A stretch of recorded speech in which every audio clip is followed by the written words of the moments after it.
La Valle del Vanoi diventa simbolo delle sfide ambientali del territorio. Giovanni Manildo, candidato presidente del Veneto per la coalizione di centrosinistra, ha visitato l'area dove il consorzio Brenta vorrebbe realizzare una diga per accumulare acqua e prevenire la siccità. È un progetto che non si deve fare, le alternative ci sono, la zona è assolutamente fragile, ha un rischio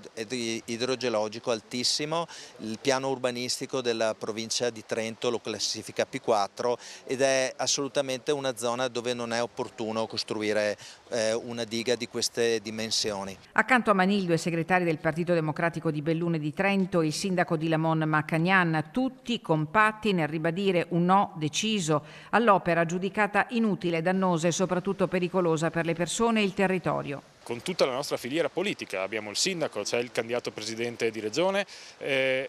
e tutto il centro-sinistra a livello regionale si schiera compattamente contro questo progetto della diga e a favore delle alternative. Abbiamo fatto la chiarezza, il nostro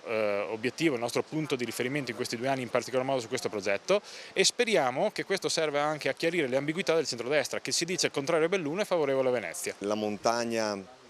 è un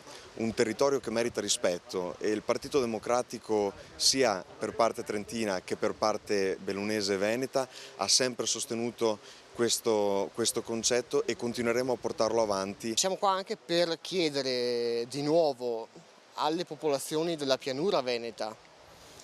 il loro sostegno, perché anche per loro questo progetto è pericoloso. La Valle del Vanoi non può essere stravolta, serve puntare sulla tutela dell'ambiente e su una gestione più sostenibile delle risorse idriche, ha detto Giovanni Manildo, esprimendo una posizione che si intreccia con l'appello lanciato dal candidato presidente di regione dopo l'ultima ondata di maltempo. Non servono polemiche, serve lucidità, nota Manildo, spiegando che il cambiamento climatico non è più un rischio futuro, ma una realtà che colpisce oggi ed è il momento di cambiare rotta con politiche regionali di qualità, investimenti seri in opere idrauliche, una gestione coerente del territorio e non soluzioni tampone o scelte incoerenti come nuove colate di cemento. Il centro-sinistra guarda perciò una strategia di lungo periodo per affrontare la crisi climatica e idrica che fra Belluno e Trento non può essere scaricata su persone e territori. Da parte nostra c'è quindi una ferma contrarietà a questo